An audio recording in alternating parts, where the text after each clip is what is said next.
Muito bem, hora de oração, mais um dia na presença do Senhor em nome de Jesus. Como você está? Caminhando, orando, lutando, trabalhando? Como é que estão as coisas? Deus te abençoe grandemente. Envie o pedido de oração. Queremos orar e interceder por você, pela sua casa, pela sua família, em nome de Jesus. Daniel capítulo 2, estamos falando sobre a estátua de Nabucodonosor, o sonho que ele teve revelado e interpretado pelo profeta Daniel. A cabeça de ouro era o próprio Nabucodonosor, era a Babilônia. Os braços de prata e o peitoral de prata era o Império Medo-Persa. E o ventre e os quadris de bronze, o terceiro império, então, seria o Império da Grécia. Um chifre saía depois, quando ele fala dos animais, deste proeminente, deste império, ou desse animal, né, que lá na frente nós vamos ver que era o símbolo do bode, seria então o grande general Alexandre o Grande, que a história vai mostrar depois nesse império. E de fato é isso mesmo, porque ele fala que a cabeça de ouro era Nabucodonosor e os outros impérios que iriam suceder então. Você vê que Daniel atravessa todos estes impérios, né, até o Império Medo-Persa, que destruiu a Babilônia. E hoje o quarto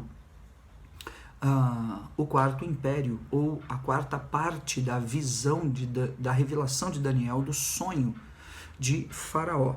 Está aqui em Daniel, no capítulo 2 e o versículo 39. Depois de ti se levantará outro reino inferior ao teu, e o terceiro reino de bronze, o qual terá domínio sobre toda a terra. O quarto reino será forte como ferro, pois o ferro a tudo quebra e esmiuça, como o ferro quebra todas as coisas. Assim ele fará em pedaços e esmiuçará. Quanto ao que vistes dos pés e dos artelhos em parte de barro, de oleiro e parte de ferro, será esse um reino dividido. Contudo, haverá nele algumas coisas da firmeza do ferro, pois que viste o ferro misturado com barro de lodo. Muito bem, eu vou ler mais 2 versículos, mas olha só que impressionante. Na visão de Daniel, da estátua que Nabucodonosor sonhou, as pernas e os pés eram parte de barro e parte de ferro, os dedos também da mesma maneira. Então é onde ele vai mostrar claramente esse simbolismo do Império Romano, o império que destruiu o Império Grego e se tornou o império dominante do mundo conhecido daquela época, adiante do tempo da Igreja de Atos dos Apóstolos, adiante do tempo do próprio Senhor Jesus e adiante de alguns séculos depois, com a própria igreja. Então esse quarto animal é o Império Romano, que depois vem Daniel no capítulo 7, veja que interessante. Quando ele tem a visão dos 4 animais, ele tem uma revelação onde ele via um leão, um urso, um leopardo e um quarto animal. Veja, depois disto eu continuava olhando, Daniel 7:7, nas visões da noite, e eis aqui o quarto animal, terrível, espantoso e sobremodo forte, o qual tinha grandes dentes de ferro. Amém? Dá para você perceber?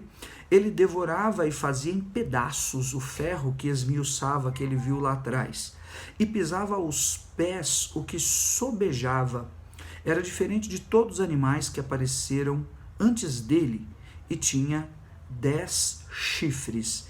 E depois, no versículo 23, ele diz: o quarto animal será um quarto reino na terra, o qual será diferente de todos os reinos, devorará toda a terra e pisará aos pés e fará então em pedaços. Então, claramente, um quarto reino, o Império Romano, que destrói o Império Grego e domina todas as províncias e todos os países e povos conhecidos daquela época e passa a migrar e influenciar a sua cultura e destruindo realmente de todos os lugares e de todas as partes o que se havia feito até então. Agora, voltando em Daniel 2, capítulo 2, versículo 42, veja só os detalhes que interessantes. o barro estava misturado com o ferro, e o barro e o ferro não se misturam. Então havia muita força, muito poder e muita grandiosidade no Império Romano, mas por outro lado havia uma mistura muito frágil, que na verdade o fragilizava. Tanto que você vai ver que ele é a base dessa estátua, né? Então, versículo 42, como os artelhos dos pés eram em parte de ferro e em parte de barro, assim por uma parte o reino era muito forte, mas por outra parte era frágil. Quanto ao que viste do ferro misturado com o barro de lodo, misturar-se-ão mediante casamento, mas não se ligarão um ao outro, assim como o ferro não se mistura com o barro. Alguns vão mostrar aqui que eram casamentos dos grandes imperadores e alianças que foram feitas com várias outras nações. Mas acho interessante o comentário que eu costumo observar aqui da minha própria Bíblia, diz assim, sobre essa questão do barro e do ferro, e que eles não se ligavam. Veja, uma diversidade na sua constituição interna que nunca se fundirá em um só. Assim, os romanos eram um povo forte e disciplinado, muito fortes, a parte do ferro, mas formaram alianças com nações estranhas que, infiltrando-se na própria cidade de Roma, e historicamente isso realmente é comprovado, trouxeram vícios, superstições, idolatrias, uma miscigenação mesmo, uma superstição muito grande. Isso trouxe uma fraqueza no caráter do império, que depois iria culminar com a sua própria ruína, onde outros impérios, o Império Otomano, o Império Bizantino, impérios vêm adiante do século IV, e depois podemos falar mais sobre isso. Mas aqui o meu ponto hoje é então este, o quarto império, o Império Romano, que depois Daniel vê um animal que ele não sabe nem descrever como ele era. Então os impérios, eles vão se sobrepondo. Dois pontos importantes: Deus deu esta revelação e este sonho preliminarmente a um ímpio, ao rei Nabucodonosor, ao próprio dominador da Babilônia. Que coisa impressionante! Aquele homem, que não era da linhagem de Israel, não era servo de Deus, ele vislumbrou aquele sonho que Daniel interpretou e revelou, e depois Daniel recebe essa revelação de outras formas e de outras maneiras, que vai implicar no Apocalipse, que vai implicar em visões e revelações até os dias do Senhor Jesus, e essa visão implica até mesmo na manifestação do reino de Deus e na vinda do Messias, traz implicações com o Império Romano e a própria perseguição da igreja, e mostra esta visão também, a destruição desse império, e mostra esta revelação. Veja então que coisas grandiosas que estavam se passando, e nós não podemos estar desapercebidos realmente com relação aos sonhos, às visões. E aqui eu quero fazer um parênteses, sem nenhum tipo de comparação, claro, com a grandeza profética e a profundidade desse sonho, mas se você é uma pessoa que tem sonhos e revelações e visões de Deus, tome muito cuidado. Os sonhos em geral, eles têm dois caminhos, numa simples interpretação que eu quero dar. Ou eles estão relacionados a algo momentâneo, instantâneo, recente, próximo da sua vida, ou eles estão relacionados a situações vindouras, futuras, que alguém pode vir a viver. Por exemplo, os sonhos de José, as visões de José no Egito implicavam o futuro de sua vida. Mas é comum que você, por exemplo, numa quarta, numa quinta-feira, no meio de uma semana, você tendo um compromisso no sábado, ou um evento, ou uma festa, ou uma prova, ou uma entrevista, uma viagem, enfim.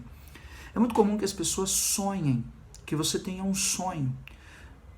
Falando aqui, por exemplo, do sonho que vem do Espírito de Deus, onde Deus te mostra alguma situação daquele sonho, te dá alguma advertência, te mostra alguma pessoa, ou você vê algum animal, ou você sente alguma coisa. Isso, em geral, está relacionado à expectativa que foi criada por aquele evento, por aquele acontecimento recente, por aquilo que é próximo, que está na sua vida. Porque o Espírito de Deus vai se movendo, te alertando, te mostrando, te fazendo estar preparado para você passar por aquela situação, para que você não seja roubado, para que você não seja infantil, para que você não chegue lá sem estar alerta, desavisado. Então, repare bem, se não faz sentido para você isso, porque para mim faz muito sentido, sonhos que Deus nos dá na véspera ou na antevéspera de eventos ou de viagens ou de reuniões, onde Deus ali claramente está nos alertando de situações, ou quando estão para nos sobrevir algum tipo de provação, algum tipo de luta, algum tipo de perseguição. Então sonhamos, porque Deus já está nos mostrando, adiante de poucos dias do futuro próximo, aquilo que nós vamos enfrentar, e se Ele está revelando e mostrando para que estejamos fortalecidos e tenhamos vitória. Então, desses dois âmbitos, um sonho pode vir. Não, claro, aqui fazendo juízo de valores da carne e de influências malignas ou de fatores psicológicos, não. Mas daquilo que realmente Deus confirma como um dom. Vê se faz sentido para você, porque realmente é assim que eu tenho visto as coisas funcionarem. E que Deus possa te dar graça nestes dias, que possa esclarecer os teus sonhos e você possa tirar conclusões que talvez eu não tenha explanado aqui, com relação à revelação de Daniel, com relação ao sonho do rei Nabucodonosor e as implicações históricas que esses impérios todos, babilônico, medo-persa, grego e romano, trouxeram para a história, haja visto que falamos sobre eles até os dias de hoje. Em nome de Jesus. E cuidado se você sonhar com alguma estátua por aí.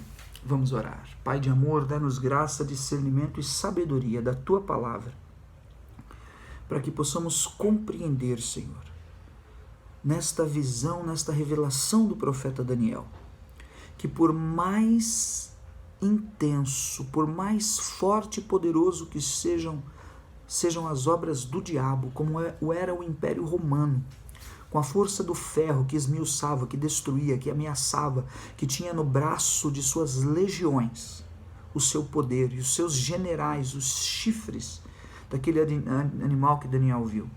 Saibamos que ele também tem a fraqueza do barro, e que ele é destruído pela pedra que é o Senhor Jesus atirado dos céus à terra. Que o nome do Senhor seja glorificado, a bênção do Senhor repouse sobre a nossa vida, que nós possamos nos renovar em aliança, em fortalecimento, em humildade, em um coração quebrantado diante do Senhor. Possamos temer a Deus, possamos resistir ao maligno, possamos compreender que é fiel aquele que prometeu para cumprir a sua palavra e a sua promessa em nossas vidas e nos dar vitória. Sejamos, pois, firmados na nossa convicção, em nossas convicções, firmados na boa confissão da fé, sem nada duvidar, e não retrocedamos, em nome de Jesus. Eu oro e intercedo por cada servo, por cada serva tua, Senhor, porque esta palavra, para que os dons, para que em nada estejam desavisados, antes estejam alertos e fortalecidos, para que não sejam dominados pelo terror noturno, pelo medo, pelo espanto, pela ansiedade, Senhor, por qualquer tipo de seta do inimigo que tem destruído, que tem, Senhor, colocado em pranto e desespero a mente e o coração. Caia por terra em nome de Jesus. Eu clamo pelos enfermos, eu clamo por aqueles que têm dons e ministérios, estão entulhados, estão, Senhor, escondidos. Aviva a fé, a obra, e levanta cada servo, cada serva tua. Alcança no lar, na casa, no trabalho, põe as mãos. Abençoa, Senhor, em causas impossíveis, e da onde aqueles teus servos não sabem de onde poderia vir o recurso, a provisão e o socorro.